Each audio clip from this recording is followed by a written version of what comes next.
Find my way around here. Getting better at this. Or I promise I am.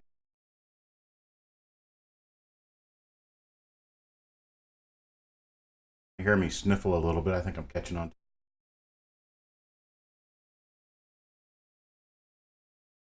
Here we go. Okay. Take one junkie. Looks like we are live. Click.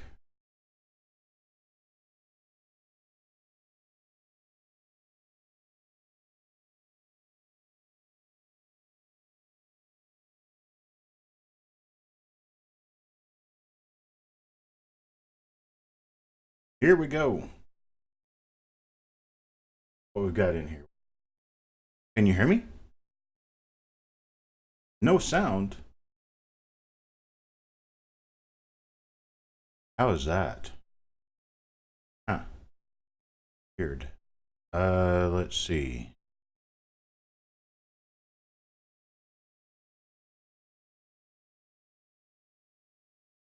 Can everybody hear me? Okay.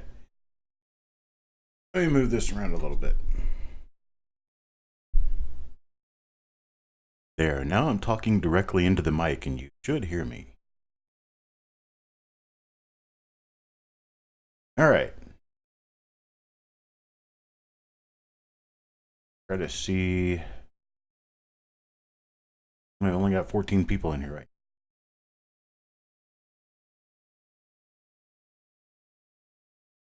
Everybody hears me okay. Arizona Coins. Lagging, Stephen Dallas, lagging bit sound. Try reloading the browser real quick and see if that helps.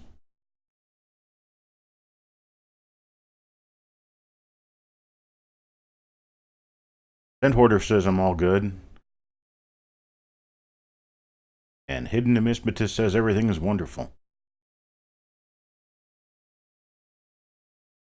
No lag on Jody's end. Okay. I'll go ahead and get us started. This is Coin Night Live Auctions, hosted by yours truly, Chuck Daughtry. This is show number 9. Today is Tuesday, the 6th of August, 2019. We had some hella thunderstorms here today. Really kind of nasty day it's been. It's been cloudy and raining almost the entire day.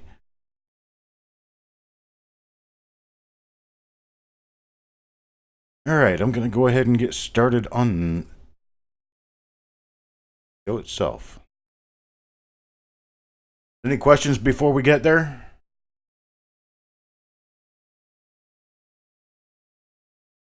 Let's get started.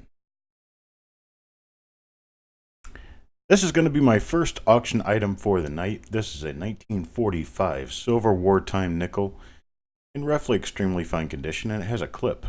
This is a curved clip, and it is a genuine clip.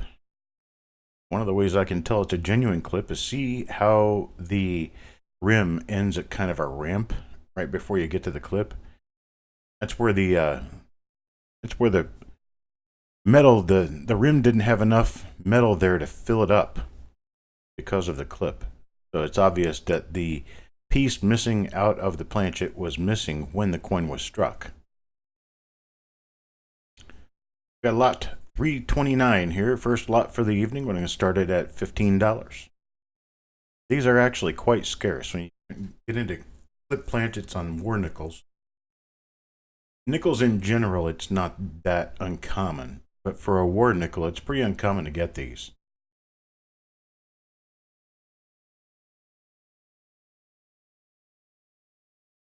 I'll give you guys just a minute to make a decision on whether or not you want to bid on this, and then I'm going to.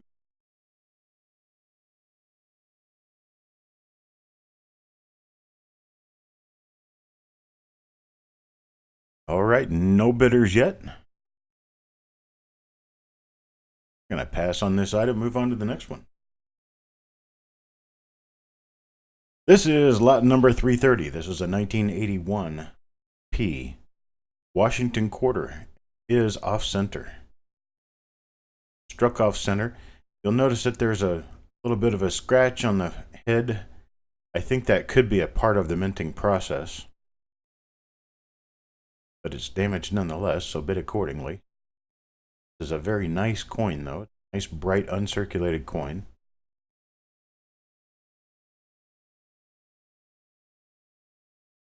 Not seeing any bids yet. I guess so far we have no interest in this item. Starting at $12. About $10. Anybody want it for 10?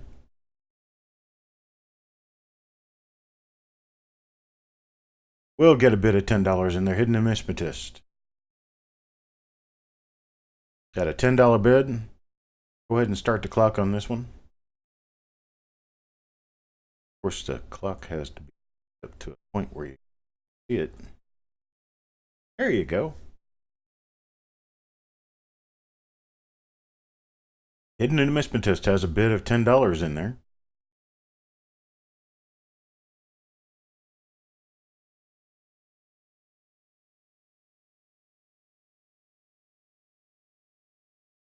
I can hear Sherman and his squeak, squeak, squeak down the hallway. I've decided not to let him in this evening.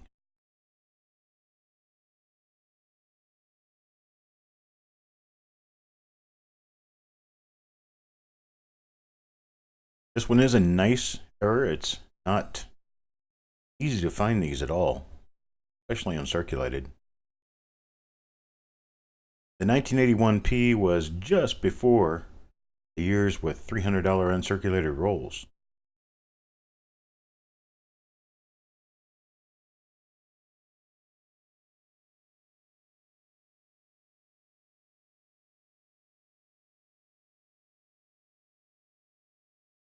We should be coming close to time.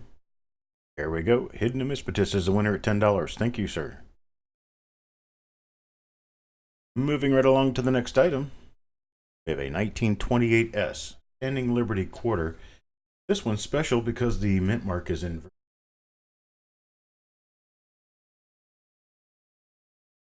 Inverted mint marks are not all that easy to find. There was only one die known to have had these inverted mint marks. Show you the coin here.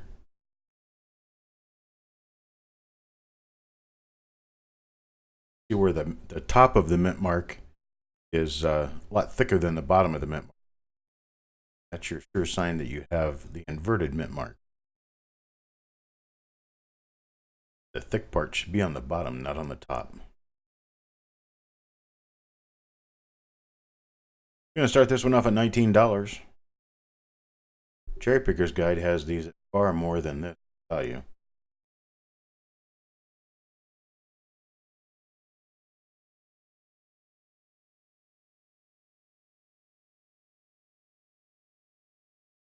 You guys another few seconds to come up with interest on this. We'll move on to the next item. Good evening, Art Ring. John Wolf puts a bid in at $15. I think I can take that.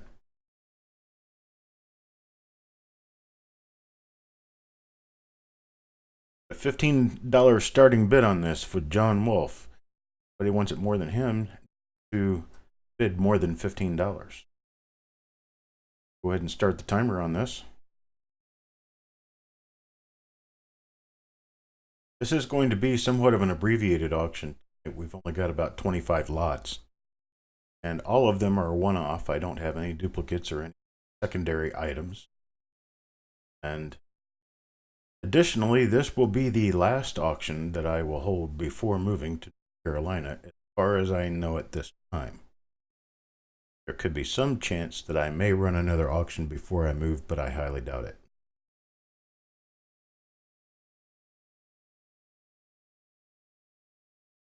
And we got a $15 bid on a coin that's worth over $50. John Wolf's going to walk away with this one.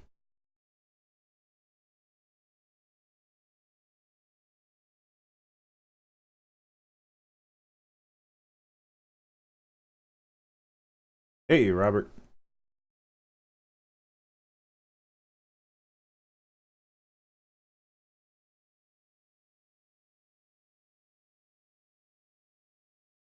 And I've got time on this. Sold to John Wolf at $15. Congratulations and thank you. Moving on to the next item, we have a 1998 Lincoln cent that struck off center. Struck off center about 10%. A nice uncirculated coin. Images are just a little bit dark. Let's start this one off at $5. Starting bid at $5 on this nice dated, uncirculated, off-center cent.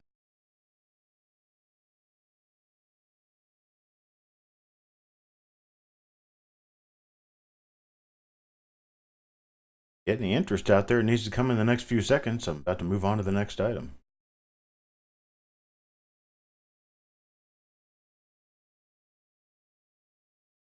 There we go. Cent Hoarder shows me what he's got. $5 bid. Now, bidding up to $20 can be in 50-cent increment. Just so you guys know. So it'll take a $5.50 bid to get over Cent Hoarder.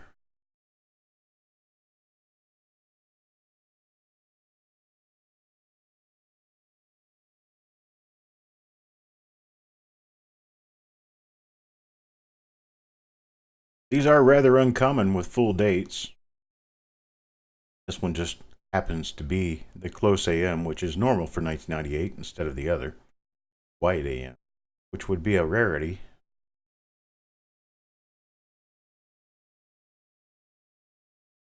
Just a couple of really minor spots on this one. I'd grade this one around MS64 red brown. Go ahead and start the timer on this one.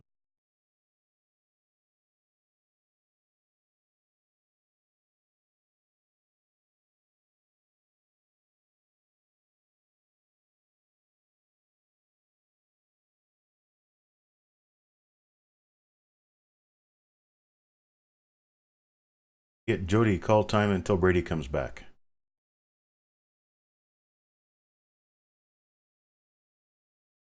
So it says my voice is in and out. Maybe I'm in and out. There we go. This should be better. Maybe I just have to learn to speak louder. Oh, Brady's back. That was quick.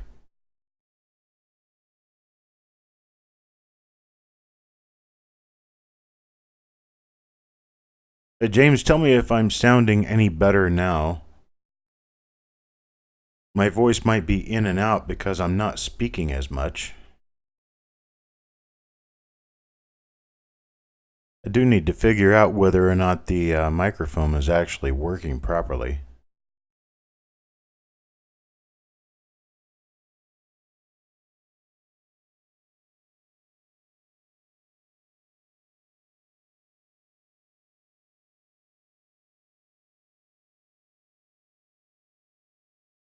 Okay, let me see if this works any better.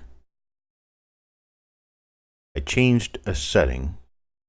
See if that happens to work better. We've got time on this one with no bids. All right, well, actually, I had a bid. I bid a Cent Hoarder at $5. I appreciate your bid, brother. All right, so I'm going to move us on to the next item. This one is a rare one. This is a 1942D over 1 Mercury dime. This isn't the famous one, but this is its little brother.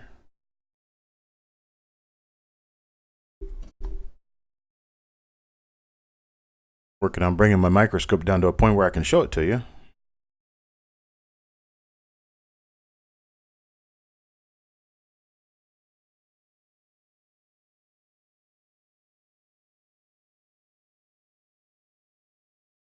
There we go.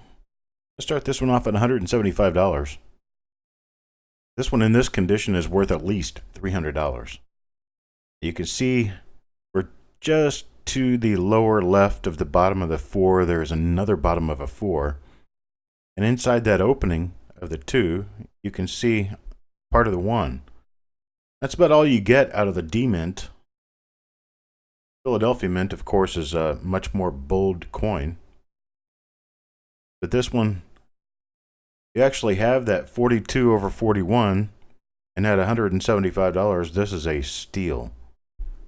Just like Jody says. These things, once you get up into extremely fine grades, you're not going to find them under $500. This one is a VG to fine coin. A typical circulated coin, but it's a very atypical coin because it's scarce. Very scarce. That little knob on the top of the 2 is one of the things that shows you that this is the 42 over 1. Or more properly stated, the 42 over 41. It's actually a double die. Giving you guys a heck of a deal on this one before I send it in for grading. Can't take 150 on it, sorry.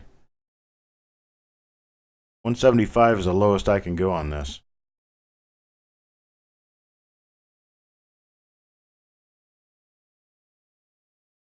Go back so you can see the rest of the coin. All right, we got a 175 bid. Thank you, Hidden Numismatist. Make out really nicely on this one, I'm sure. I'm going to go ahead and start the timer and see if anybody else has interest in it.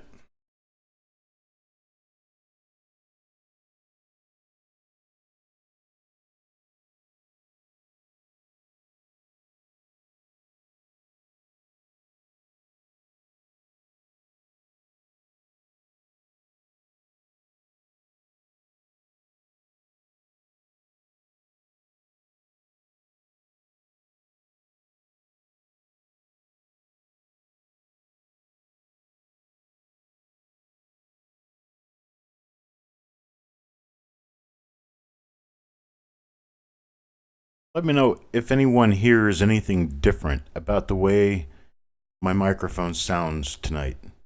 If there's anything different about it.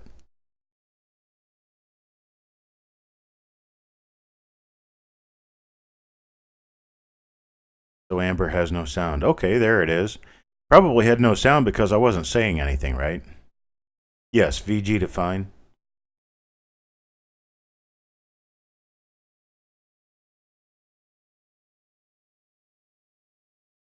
And Amber's here to call time, and Amber calls time. Hidden Numismatist is the winner at 175. Thank you, sir.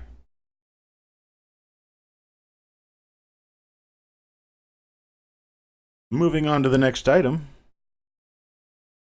We have a no date, 95% off center Philippines 5 centimos, or centimos, however they would say it. Not really sure, I don't speak Tagalog. But you can see this is a Philippine coin, the word eng, right there on the part that you can see struck. We know by the planchet weight and by the material that it's made of that this is a 5-cent coin.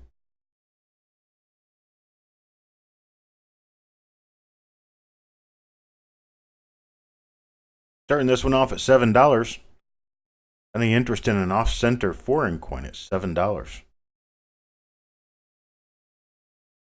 Can't be as common as you might think. Mintage on these coins is far lower than American coins. So given the far lower mintage, you're going to end up with coins that don't show up as errors all that often. Art Ring gives us a bid of $7. Thank you, sir, for getting it started. I'm going to go ahead and start the timer.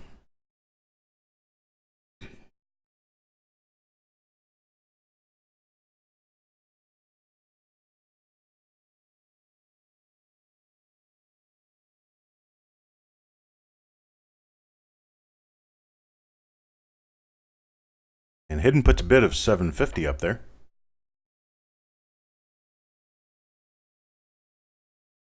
Hello, Broussard's Farm.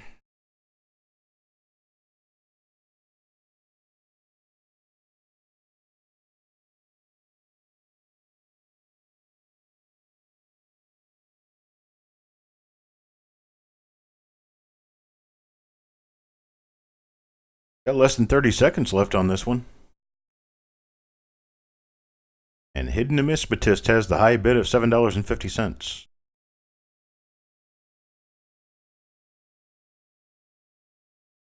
And Ring comes in with $8.50.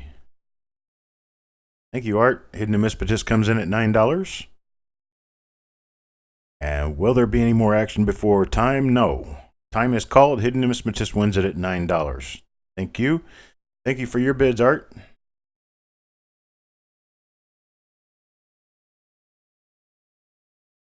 That's the way the cookie crumbles. Here's the next item up for bids. This is a 1946 S Roosevelt dime. Now, it's not very often that you get combination of a double die and a repunch mint mark together on the same coin. But this one has it. Not only that, but it's also a first year Roosevelt dime and uncirculated. In really nice condition, actually. I'm going to show you the hub doubling on this.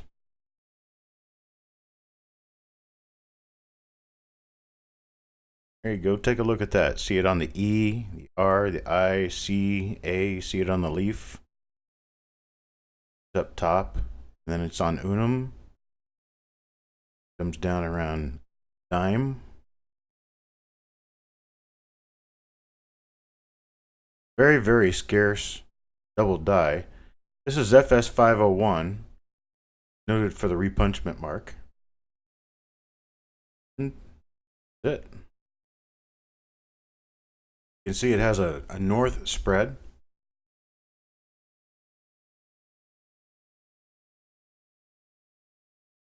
And the hub doubling isn't quite as apparent anywhere else as it was in the area where I showed you. Or a nice uncirculated coin. Come back into the hub doubling again. Shadows to fall on it just right so you can see it.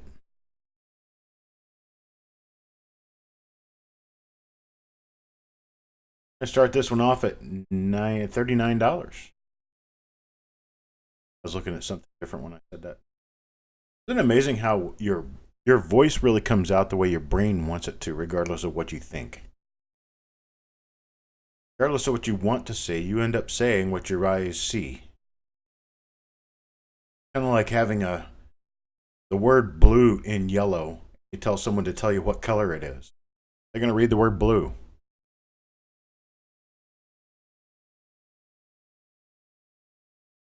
All right, folks. Guess we're through playing with this one. I'll move us on to the next item. Here we have a 1910S RPM number 1. No, number 2, sorry. Should have read my own writing. 1910S RPM number 2. It is a scarce RPM. It is in pretty good shape, although it does have a scratch near the date. Start this one off at $25, which is way under its value. Start this one off right here. Show it to you. You can see the north spread on the repunchment mark. Also see the scrapes that there are on the coin. It does affect the mint mark area. The coin is a lower end, very fine coin. It has not been cleaned. It still has all of its original dirt and gunk. There's your repunchment mark right there to the north. Very scarce repunchment mark. It's only a second year Lincoln cent. RPMs number 1 and 2 are both rather difficult to find.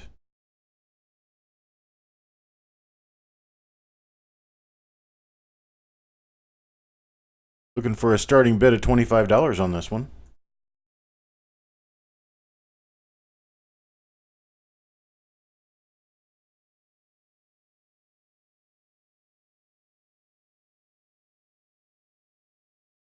A sleepy bidding going on. Basically none. Am I starting this auction too early in the day?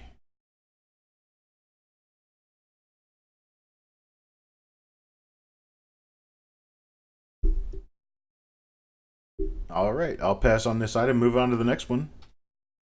But a 1942S. This is another one that has a double die and a repunchment mark on the same coin.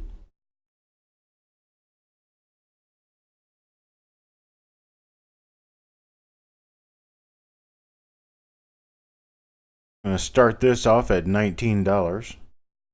Not sure what you're talking about, Steve. Now you can see the repunchment mark and the double die together here. If you look below the lower serif of the S and in the opening of the S, you'll see the secondary punching there. Hey, Paula. And then you can see part of the hub doubling on the top of the 9 of the date. As I move over to Liberty, you can also see it on the top of the RTY of Liberty.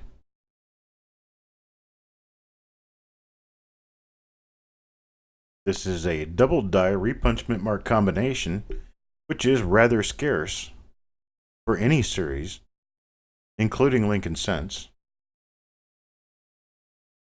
This one's a nice AU coin. It has a few minor stains. Got very little wear on it.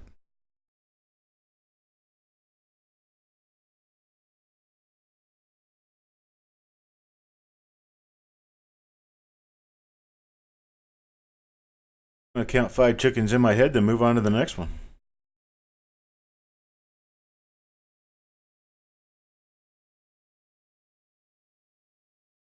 I just realized I wasn't showing you guys. Robert Adams. There was a $19 bid out there. Go ahead and start the timer while I'm showing you the actual close-up view.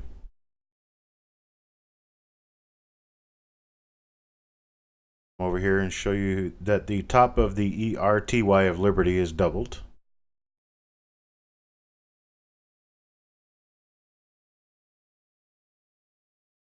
See the repunchment mark to the south. See an extra serif down there below serif of the S.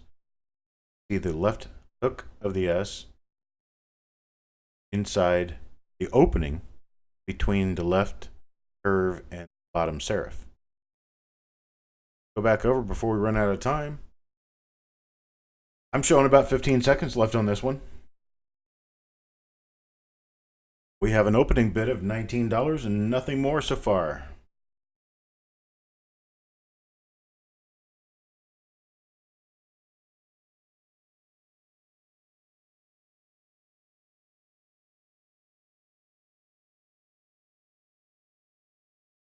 And time. Robert, you outbid yourself, I do believe. Or did someone else bid? You know what? I didn't have live chat on.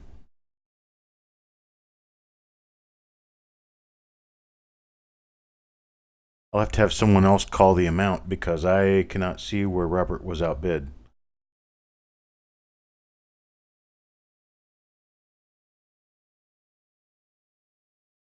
Okay. All right, moving on to the next item. Got lot number 338. Lot number 338 is a really nice 1952 SRPM. Now, this one is uncirculated. Nice red coin. It does have a few marks on it, but it still makes it a choice BU.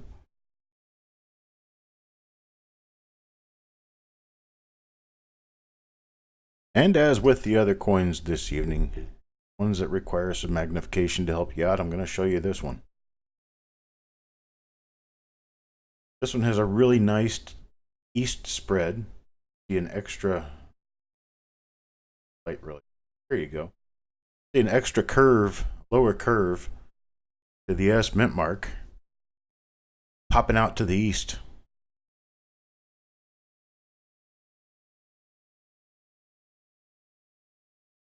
Really sweet coin here. 1952S is one of those dates that are quite difficult to get in uncirculated grades, and the RPMs tend to be kind of scarce. They're a little difficult to find. Got Stephen Dallas up there with a $10 bid.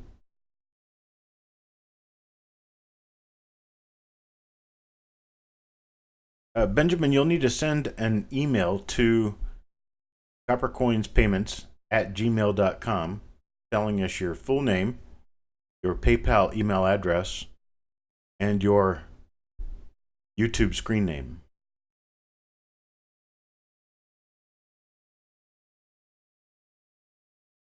I'm going to go ahead and start the timer on this. So far, Stephen Dallas has given an $8 bid. Back over to the full coin shot so we can see the timer. Benjamin, if you can get that email off to us in the next 43 seconds, we'll honor your $9 bid.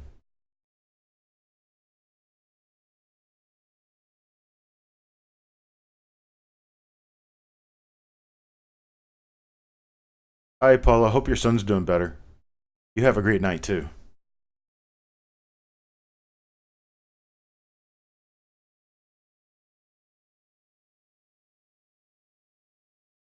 This is a valuable RPM, folks.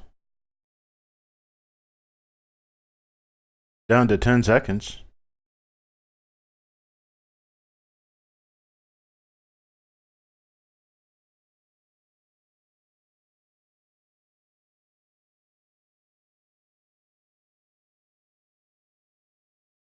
And Steve comes back at $11. F. Cond bids 12 just after time ends. It's sold to Stephen Dallas. We'll honor your lowest bid, that's $8. Unless you insist otherwise. Stop the time on this one and move over to the next coin.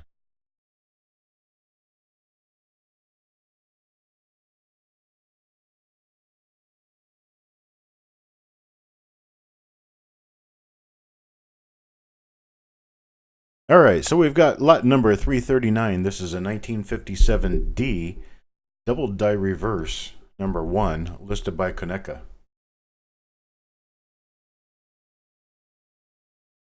This is actually an impressive double die reverse. It doesn't happen to be listed in the Cherry Picker's Guide.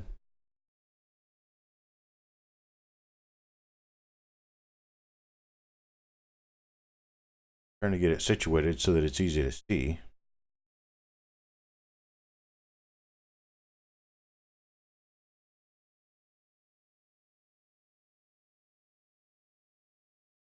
Here's part of the doubling. If you know your quarters well, you'll know that all of these design elements are extra thick toward the rim.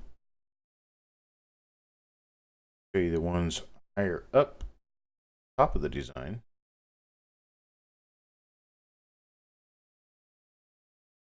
Fortunately, it doesn't work out quite so well with this microscope. You can see the doubling on the ICA of America. There are similar dies like this listed in the Cherry Picker's Guide for the 1957 Philadelphia Mint. But this one's a Denver Mint coin. There's your mint mark right there.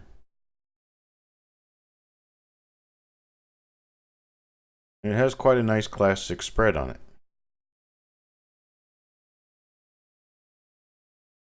We're starting this one off at $21. Nice uncirculated coin.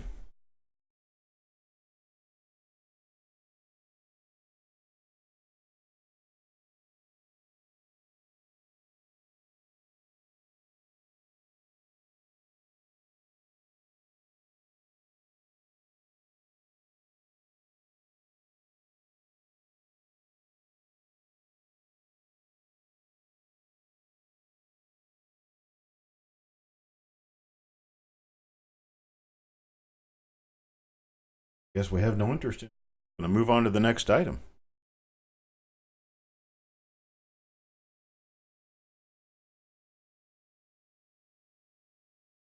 Well, if I could. Sorry, folks, I got to do a little bit of editing here.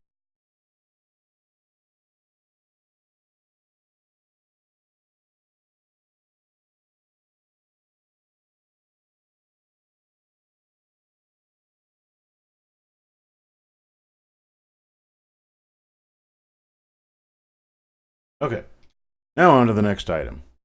We have a 1948 half dollar. The the double die reverse. This is FS801.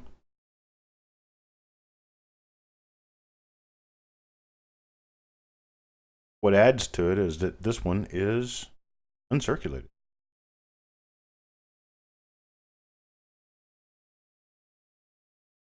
And I'll go over to the scope and I'll show you the doubling. For doubling, see the notch in the bottom of the eye of Pluribus? Trying to get this in better focus here. There we go. Nice sharp focus always helps. You can see that the dot next to E on both sides actually is doubled. The RIBUS, Pluribus, word unum are doubled as well. You're not going to see any hub doubling on most of the rest of the design. There's a little bit of doubling that follows this, but most of it's right there in Pluribus unum.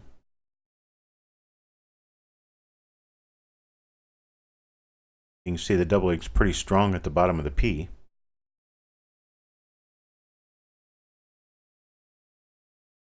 And the reason I have it angled like this is because of the light. It's upside down because of the light. I'd be showing it to you right side up, but the angle of the light would not be right to cast shadows in the proper way to show you the doubling as easily as you can see it when I flip it upside down.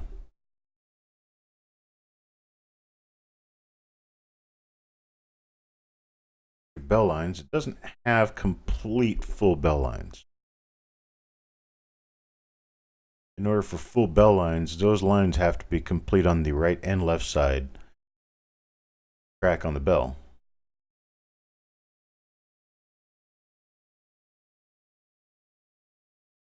But that hub doubling sure is complete.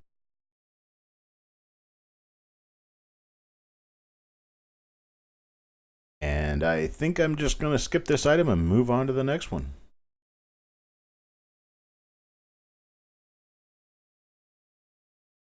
We have a 1948S double die reverse number 1 Washington quarter.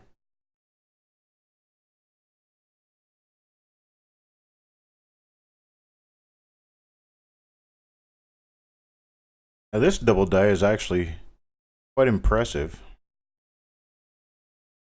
I have to turn it in the right direction to be able to see it, and then I'll bring it up on screen.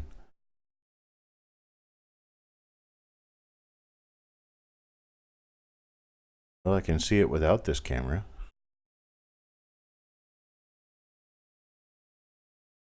Now it's showing up. Here we go. Take a look at that. You see the doubling on what would be the right-hand side of the RTER of quarter there as I follow it around.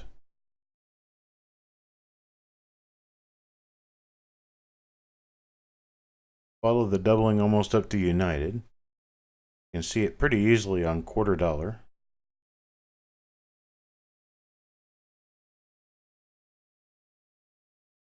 Here you can see it on the O and both L's of dollar.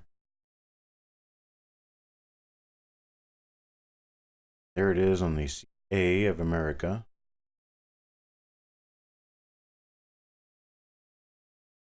No interest in double die quarters, huh? Okay. Well, I guess we'll just pull this item and move on to something else.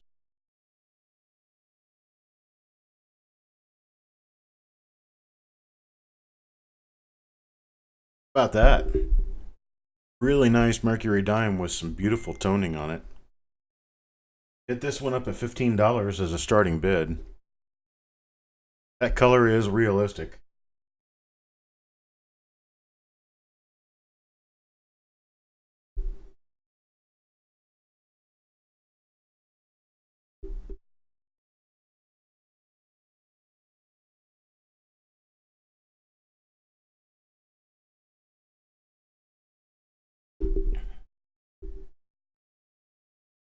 Get my little microscope out.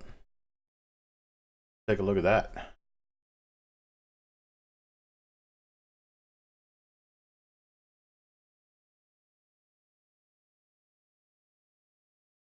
A $15 starting bid on this coin. It's in really nice condition, and it has a lot of beautiful color.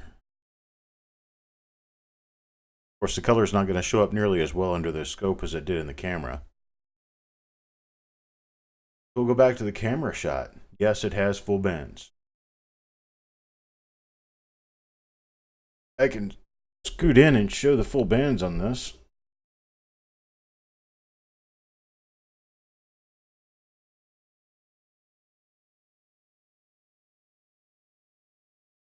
There they are.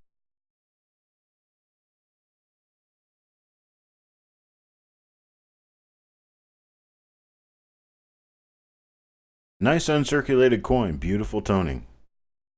No mint mark, no hub doubling, nothing up my sleeve. Bam, there it is. Only looking for $15.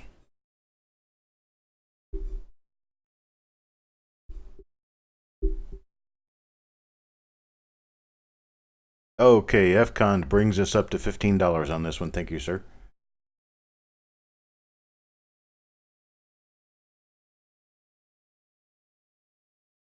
I'll go ahead and start the timer and give everybody else a minute to catch up to you. See if anybody else wants to bid on this.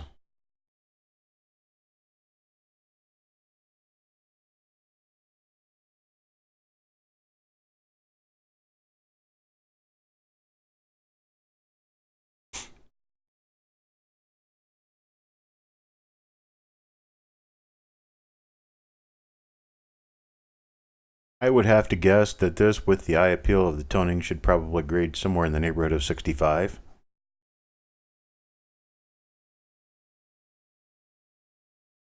Some chance it could grade higher, but I don't think the luster is quite there for any higher grade than 65.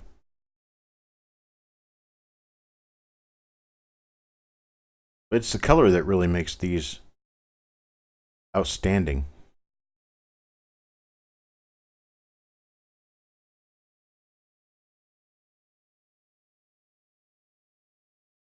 Get down to time.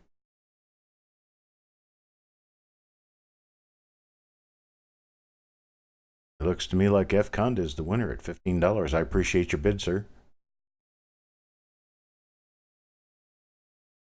Moving right along to the next item here, we have a 1922 with a no D, weak reverse.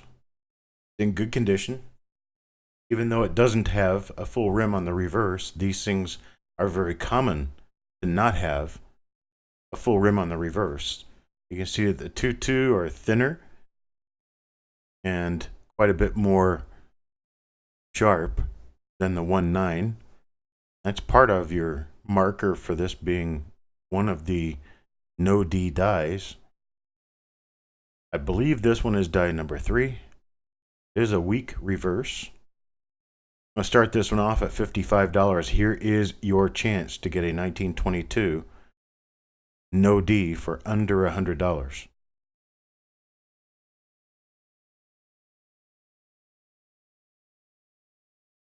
I'm not going to let this one sit out there for very long at this price. I'll just pull it and move on to the next item.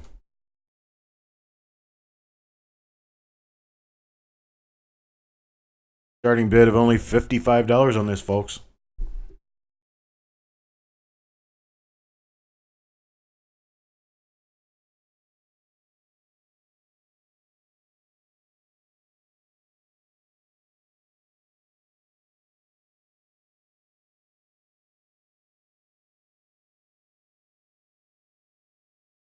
And we'll pass on it, move on to the next item. Here's a nice one. This is a 1930S Buffalo nickel. Nice XF condition. And you'll notice it has a really thick class 6 double die obverse. This is distended hub doubling. You know the normal shape for the letters of the date, you'll see this is a lot thickness.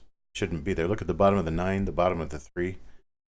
How oblong the O look, the 0 looks. Hello, Les.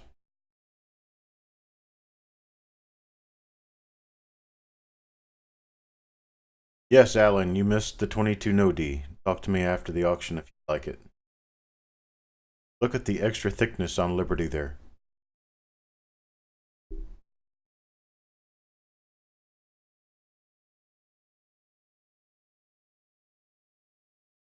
I'll go back to the coin. We're looking at a $45 start bid for this. That's partly because it's a one of the more scarce dates in a nice condition. It's a 1930s. Plus, it's a double die and a very nice one at that. This is FS 101. This is a cherry picker listed variety.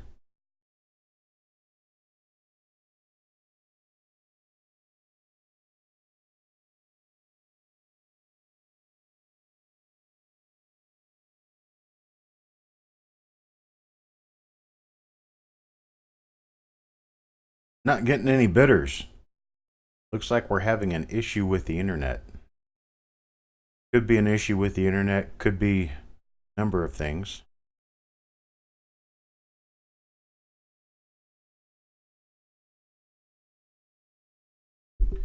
All right, I'll skip this one and move on to the next item.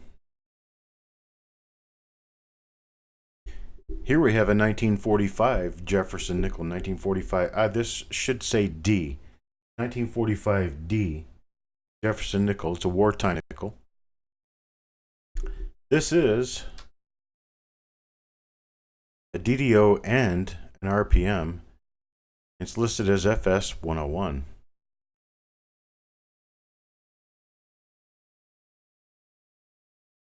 You can see the hub doubling on the obverse by the rather extreme distension in the lettering around the rim. Go take a look at that. Starting at $20 here.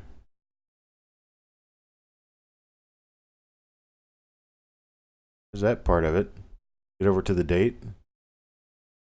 Look at that star.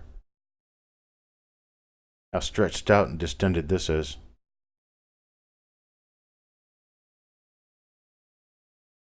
Get the focus to work any better. There we go. Just a little focus issue.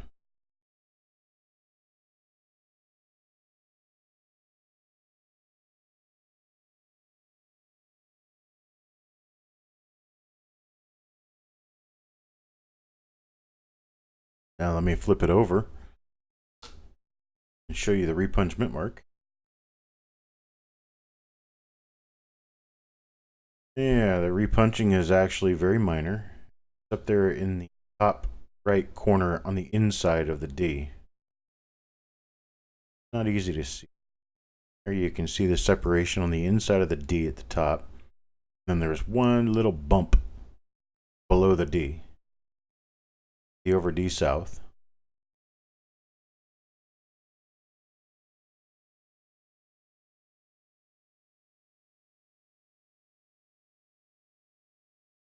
I'll spend a little bit of extra time on this.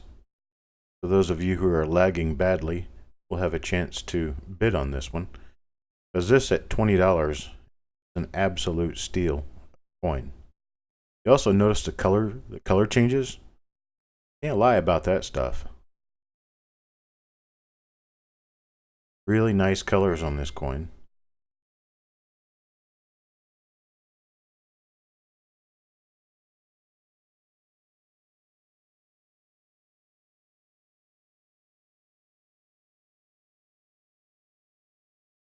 Nice uncirculated coin here, $20. Can't find these for much under $20 uncirculated, much less the double die.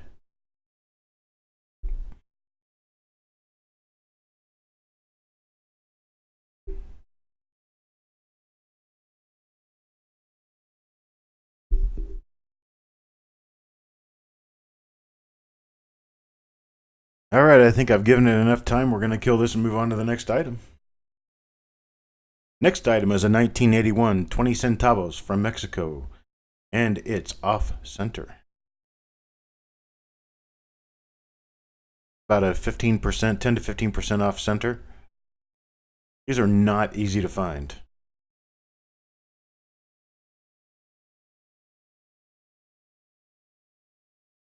Starting this one off at $9.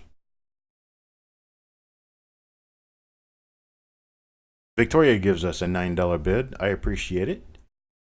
I'm going to go ahead and start the timer on this one. Off-center foreign coins are often very difficult to find, not because they're that much better than American coins or the American mint. It's because their mintage is so much lower. I don't know the mintage of the 1981 20 centavo, but I know it's a lot less than American quarters. Probably even a lot less than American half dollars for 1981.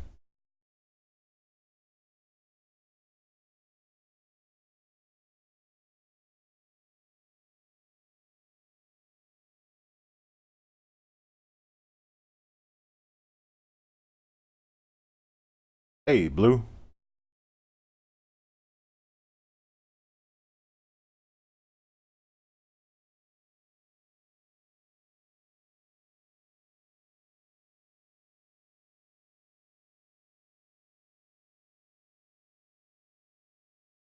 I'm showing a mintage of 248 million. Nope, that was for 19. That's for the entire series, I think.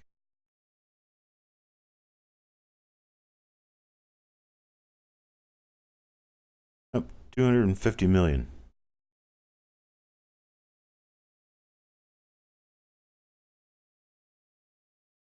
Okay, sold to Victoria Mount Carter for $9. Do the timer, move us on to the next item. This is item number 347 in 1995, double die obverse number 1.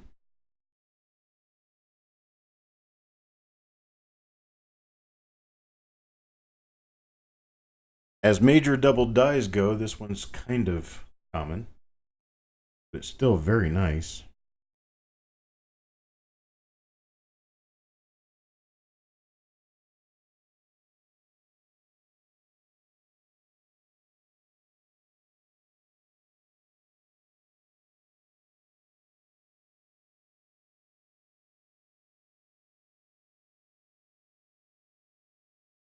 Hello, Jason Patton.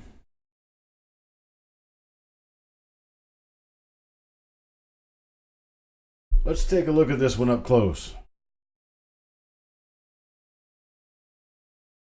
Just because we have some time.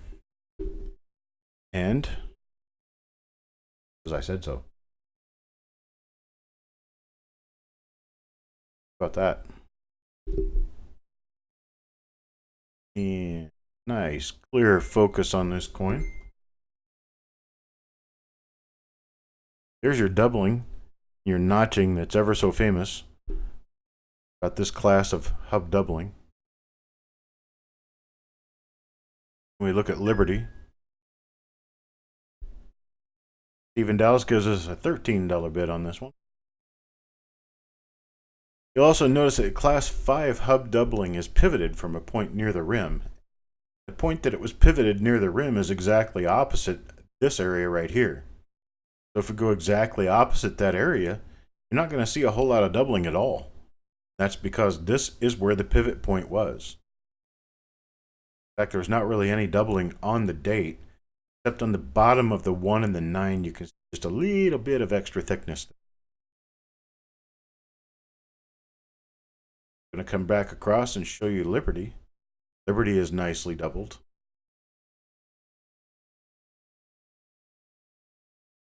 As is the motto, "In God We Trust." This one does have a die crack running behind the ear, so it's at least stage C. And as you run east and "In God We Trust," you run out of the doubling. Just a little tiny bit of doubling left on the UST. There's the main part of your doubling right there. All right, I'll move us back over here and I'll start the timer. Seems like we got a little bit of a bidding war going on in this one. Very nice and affordable coin. Robert Adams, this is a late mid-die state.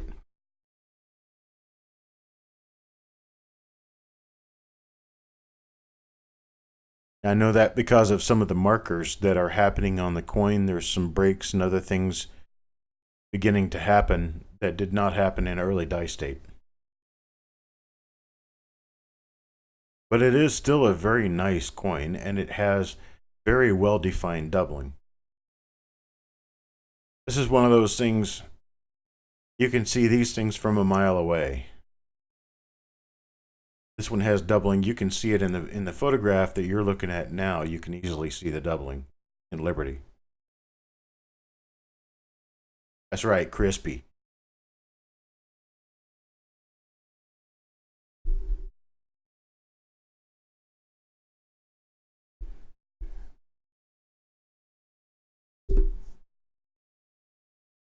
Starting to run out of time on this one.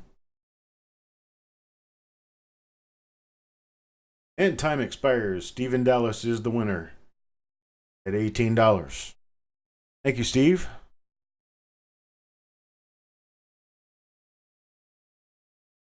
And we'll move on to item number 348. Item number 348, there are 2 items remaining after this one, so this is third from the end. And this is another Philippine coin. This one is broad-struck. This is a 10 centimos that's been broad-struck. It's quite a bit larger than it should be, as you can tell by the extension of the rim.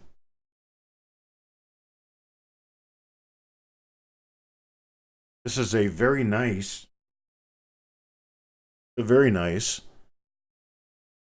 error type for $8. Nice grade on this coin, and the fact that it's a relatively low mintage foreign coin.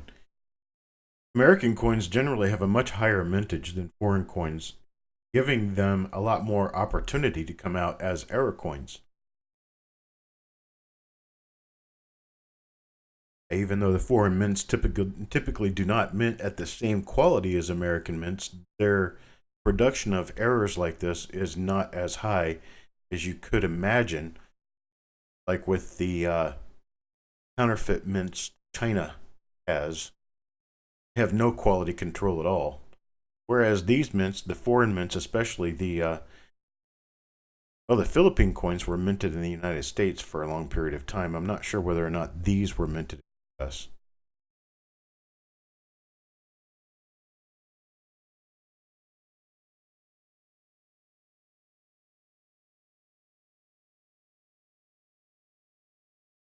Looks like we have no bid so far. We may just have to try some of these items next week. Do an auction again next week and try some of these items again. Looks like we're having some lag issues.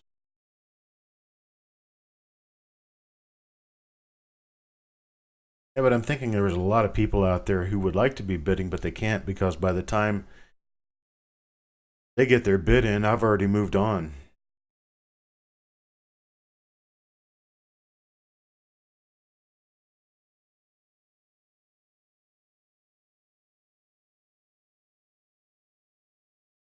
So I guess the word sampung is for 10. This is a Philly minted coin. Okay.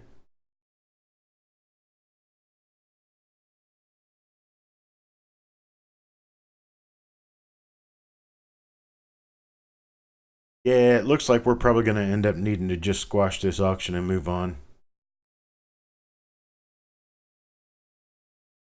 Let me kill this and bring up the next item in case anybody's been waiting for it. This is a 1979 Canada, 1 cent. Off-center struck. In uncirculated condition. This is a copper cent. Hey, Steve Smith.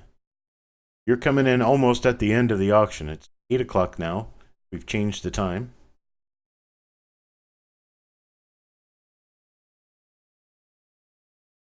Please try to remember that we're going to be doing these auctions at 8 o'clock from here on out. Lot number 349 is starting bid of $8. It's a Canadian cent. Struck about 15% off center.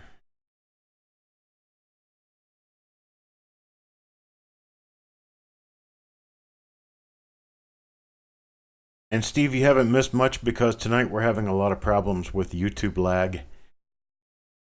And we're running an auction that's basically not much of an auction because I don't think anybody can keep up.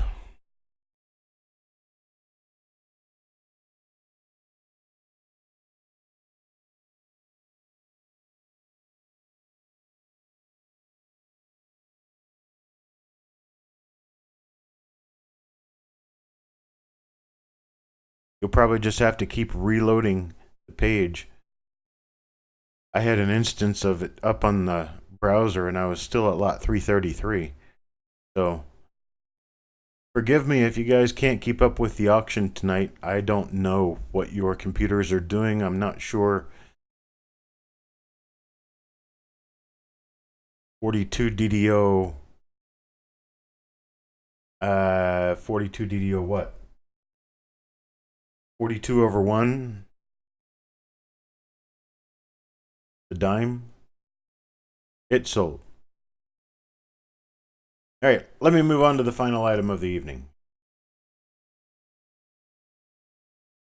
The 1964 Kennedy half dollar is repunchment mark number 3.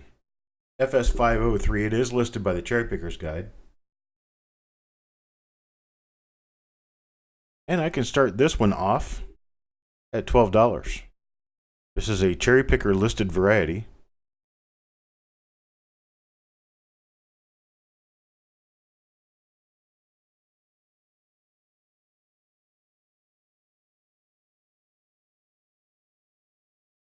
Victoria bids $12 on this one. I'm trying to turn it around so that I can see the doubling and show it to you. The lighting doesn't want to agree with me on this, but we'll play with it till we get it right. Stephen Dallas bids 13 on this one. There you go. There's the doubling. See it right there on the top of the D. It's a northeast spread.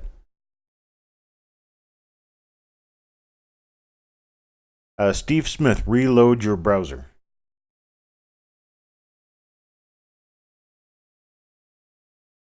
We have a $13 bid on this. Victoria, if you want to bid higher, you'll have to bid at least $13.50. Even Dallas has a current high bid at $13. Steve, seems like you're the only one who's keeping track of the auction tonight. Everyone else seems to be sliding off. The 42S double die, yes. Wish I could remember what I was doing. Lot 337. Okay. Now I understand. I'll go ahead and start the timer on this one. And this will be the last lot that we're running this evening.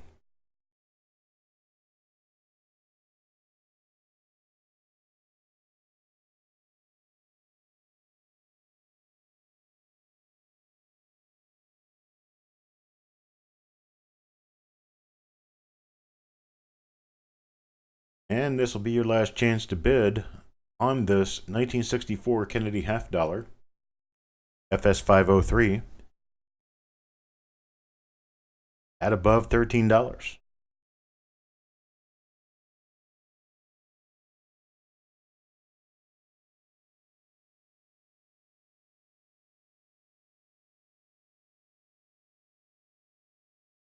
Yes, it is 90% silver.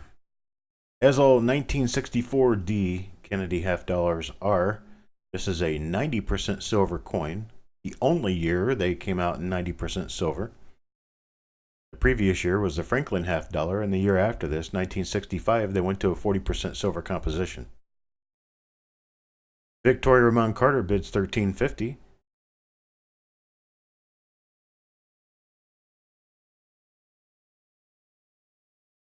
Just before time is called by Amber. Thank you, Amber. And thank you, Victoria.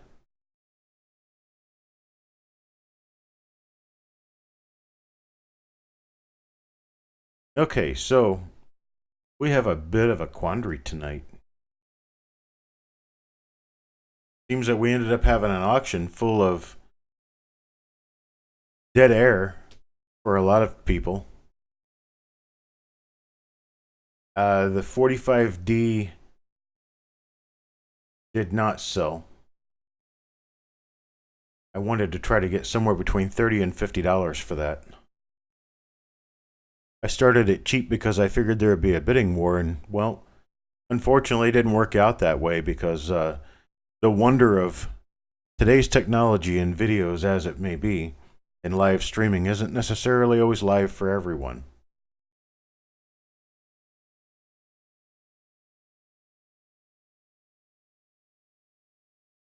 So, well, that came in at just about 1 hour.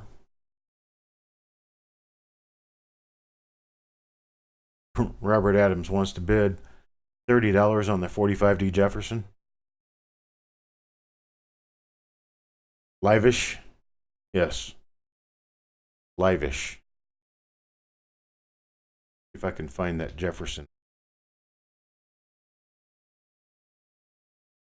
That one? 5D.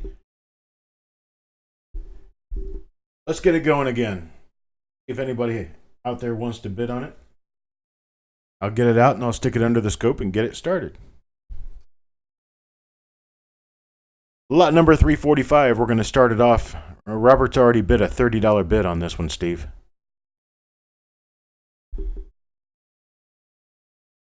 Take a look here. And bring this up. We're going to start this one at $20. Here's my puppy.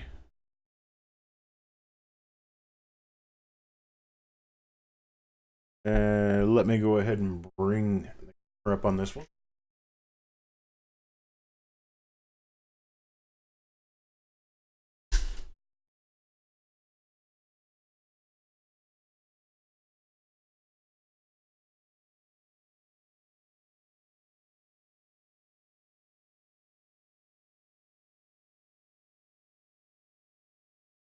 All right, so now we're looking at it.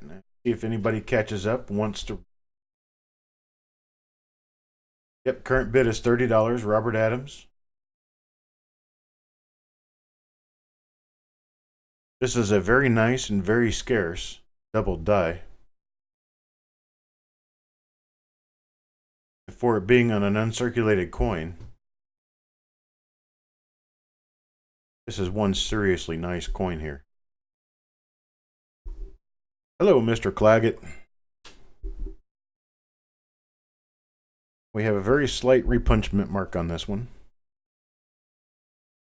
It is visible right now as a small extra curve inside the upper right part of the D. And then if you look down below the D, you'll see a small line down there.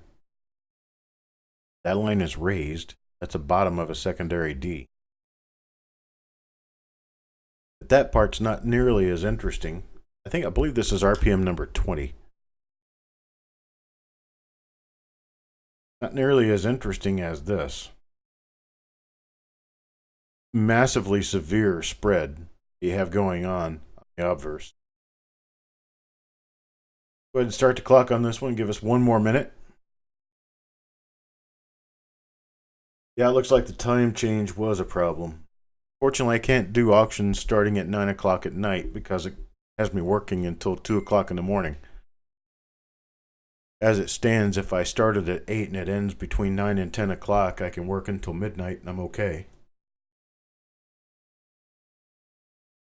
It is clean. It's a really nice coin. Here's an image of the whole thing. You got 28 seconds left. Stephen Dallas has a current high bid of $31.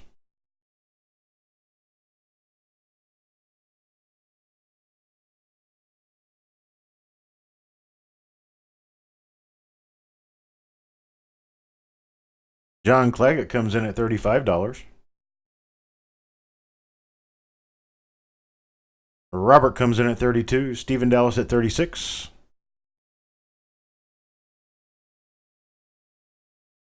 Robert bids 37. Steve bids 39 before the auction closes. Time, $39. Stephen Dallas is the winner. Thank you, sir.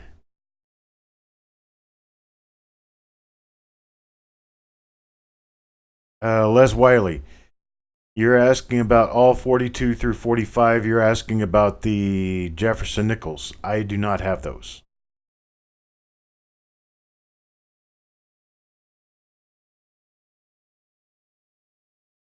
It is silver, and it is Steve's. Thank you, sir.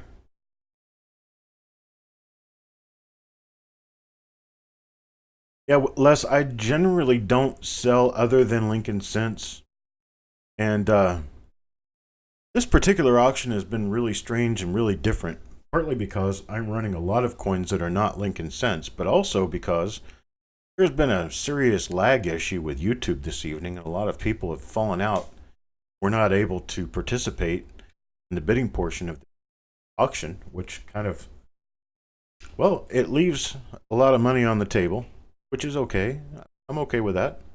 That's fine. Other people get a chance to own some nice coins.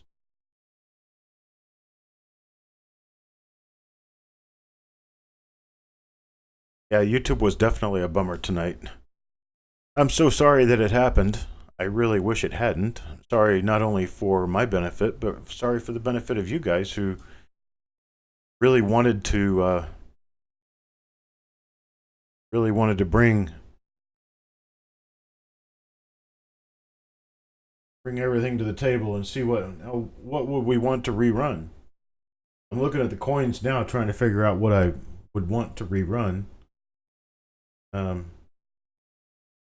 do have one that should probably have sold.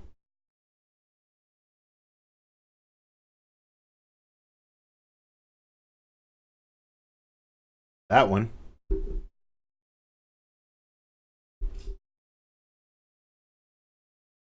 Lot number 343. 1922 No D weak reverse. I don't think anyone bid on this one.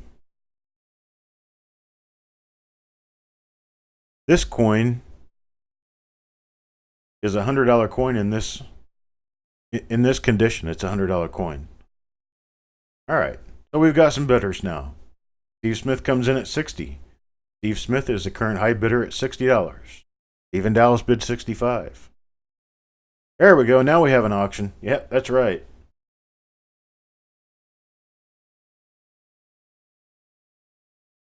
I'll go ahead and start the timer on this one.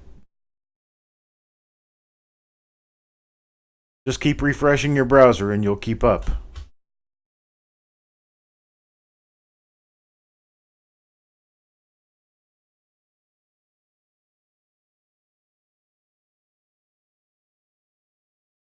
And Steve Smith in with a $70 bid.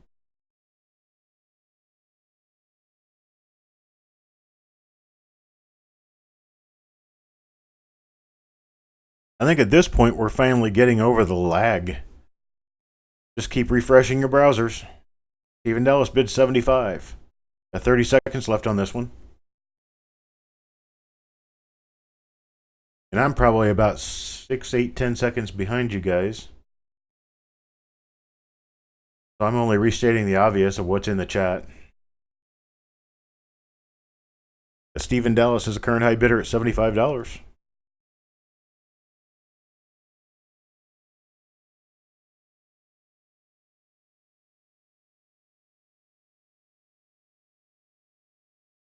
And Amber calls time. Stephen Dallas wins at $75.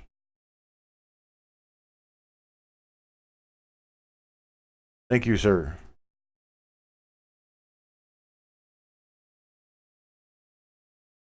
Trying to take a look at what we've got up tonight that has not been bid to this point.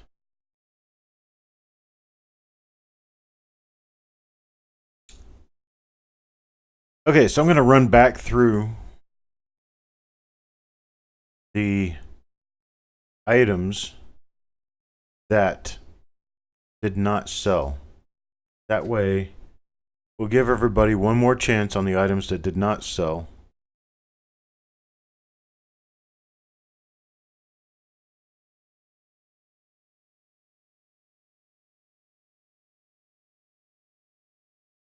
This is the first one that did not sell. The 1945 Philadelphia Mint. Wartime nickel with a clip planchet. Starting bid on this one's $15.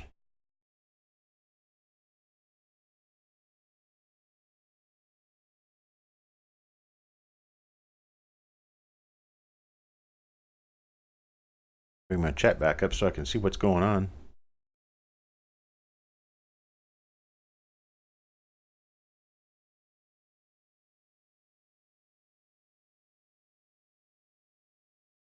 Can everybody see the 1945 clipped planchet nickel? All right, Cent Hoarder, we'll take a $12 starting bid on this one. So we've got $12 starting bid from Cent Hoarder. I'll go ahead and start the timer.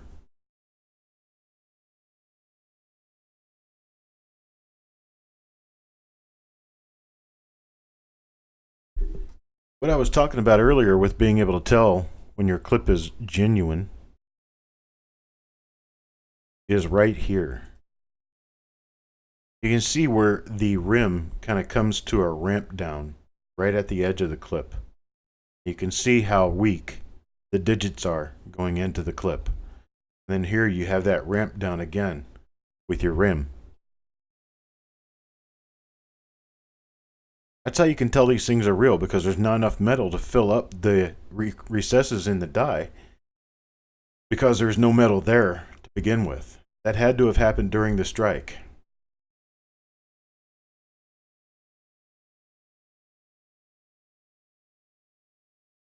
Yeah, Mr. Claggett, you'll just have to keep refreshing.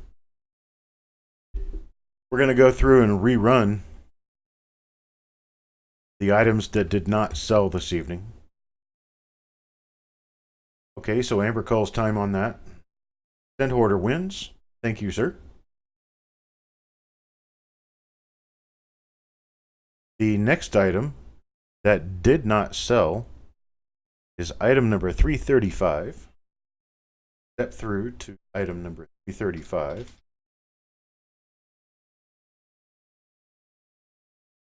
Is this 1946S Roosevelt dime.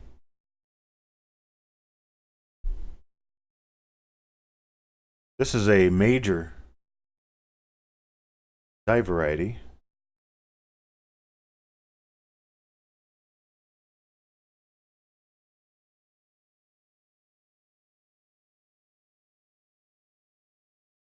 All right, let's take a look at it real quick.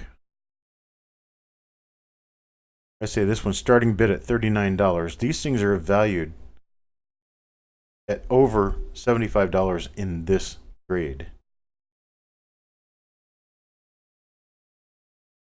Trying to get it focused in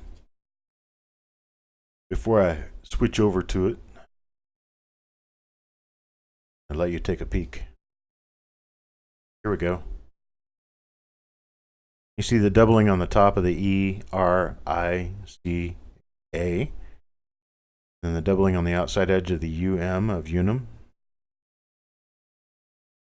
And then there's your doubling in the word dime. And it kind of falls off a little bit as you get over toward the word one, but the added feature to this double die isn't just that it's a double die. This is also a repunch mint mark. And I'll make you sick and flip over to the mint mark and you can see it right there. See that north spread?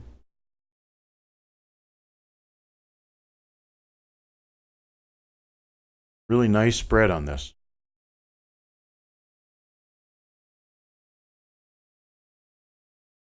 Just keep hitting a refresh. Refresh the screen. Try to keep up with me on YouTube here.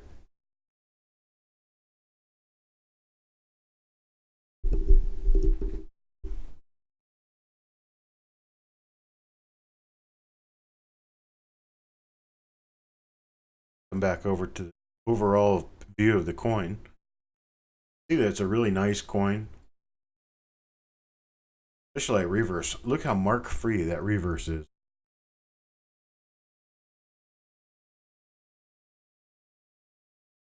Let's try another one. Let's try a 1910S Lincoln Cent repunch mint mark number 2.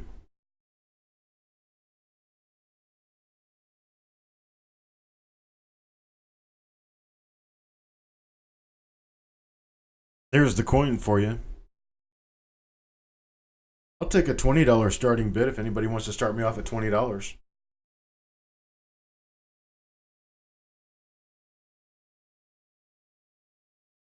You have a good night, Alan. Maybe next time it'll work out better.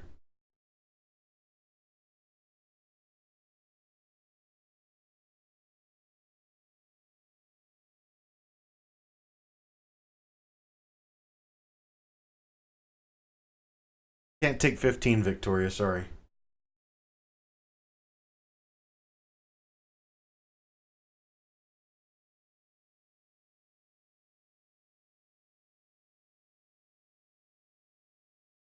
I need to get 20 on this one, I'm sorry. Lowest I can go.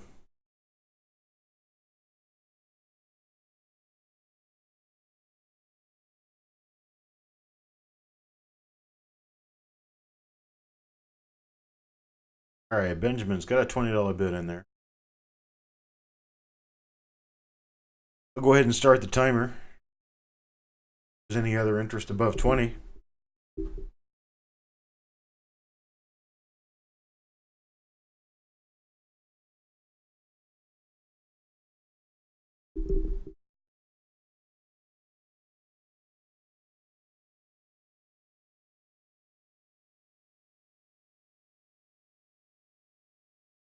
And we're down to about 40 seconds.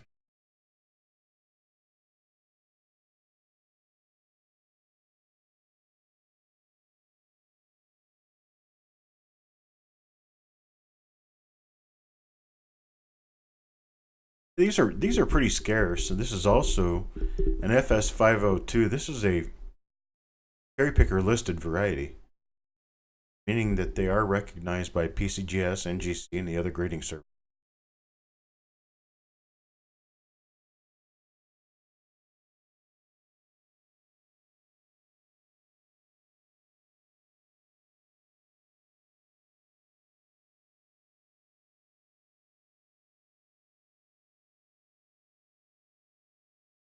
All right, we have time. Benjamin Marler at $20. Appreciate it, sir. I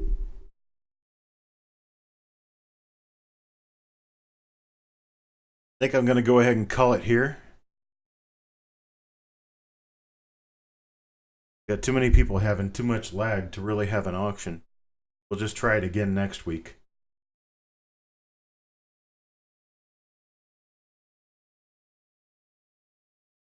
But I appreciate everybody's bids, and I appreciate your patience. YouTube, mostly. Even though I did get started about 5 minutes late.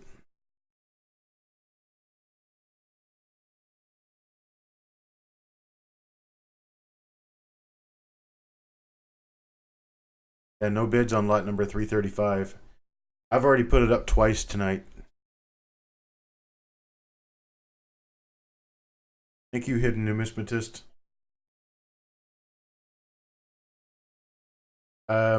My bitrate is as low as it could possibly go. I've got it on super low latency. There's not really anything I can do to improve over what so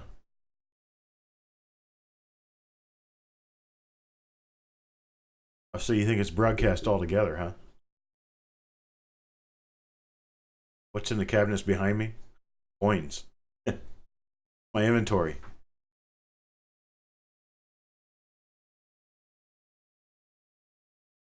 Poop poop. Yes, it is a library card catalog. It is definitely a web problem, unfortunately. You want to see? I've done this before, but I'll do it again. Gotta step over my dog here.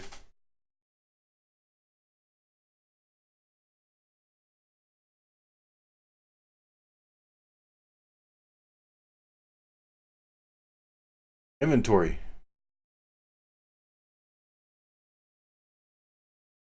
Boxes full of coins. Here. In order. That's what I have in there. Sinus. Everything's backwards to me. Now that Inventory drawer number 3. They're 14-inch long boxes. And I've also got 2 more cabinets I'm working on filling up slowly. And this one actually probably have a stopper in it. Coins don't tip over on it. Little stoppers in it.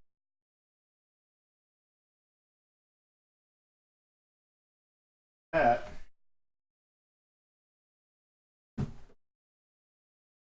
what's in my drawers.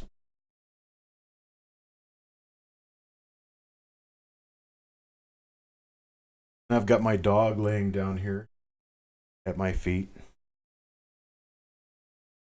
having fun.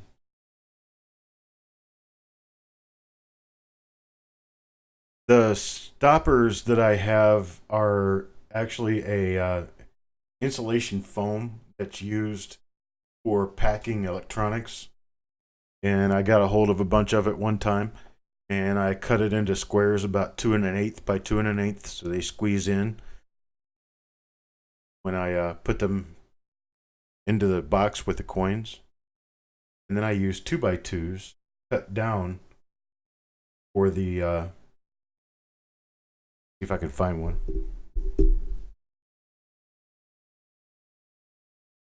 So I used the cardboard 2x2s, and I cut them down, cut half of it off basically, to use it as a marker.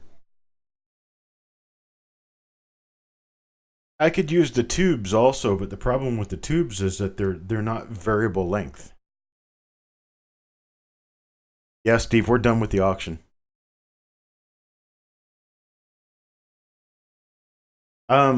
I'm hoping the shirts will come up within a month or so. Right now, we're kind of at a stopping point on that because Amber had to move. And when she moved, she had to pack everything up. Unfortunately, where she moved to, she hasn't been able to unpack all that stuff yet and get started on it again. See you next time, Steve.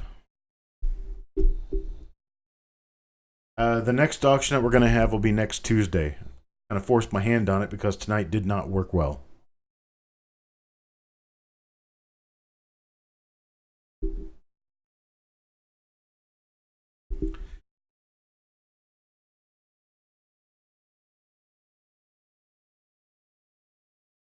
Yes, Mr. Claggett, the auction is over now. It'll be at 8 o'clock, 8 o'clock Eastern Time. I'll make sure I get this out there on the page throughout the week to remind everyone. That's probably part of the problem is I did not advertise this early enough. But I'll make sure it gets advertised so that we can ensure that everyone knows.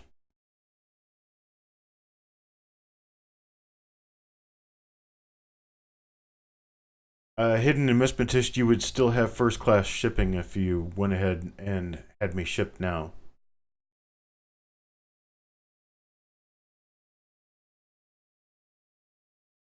Yeah, John, unfortunately, we've been through all the auction lots. There's nothing left to go through. We're going to try it again next Tuesday. Everything that did not sell tonight will be run again next Tuesday, along with some rolls and some other things. So don't get like real frustrated simply because I don't think anybody had much of a great night.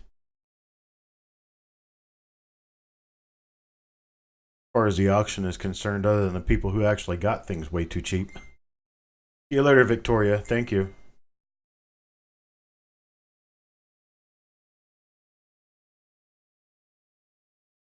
That's right, and if you hit the bell, you'll get notified next time I start an event in YouTube. You'll see it come. Have a good night, Brian.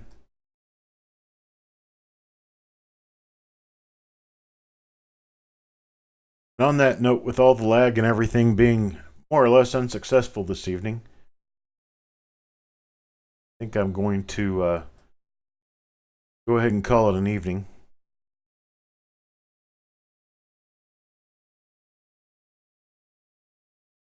And it just seems that we're just spinning wheels tonight. So you guys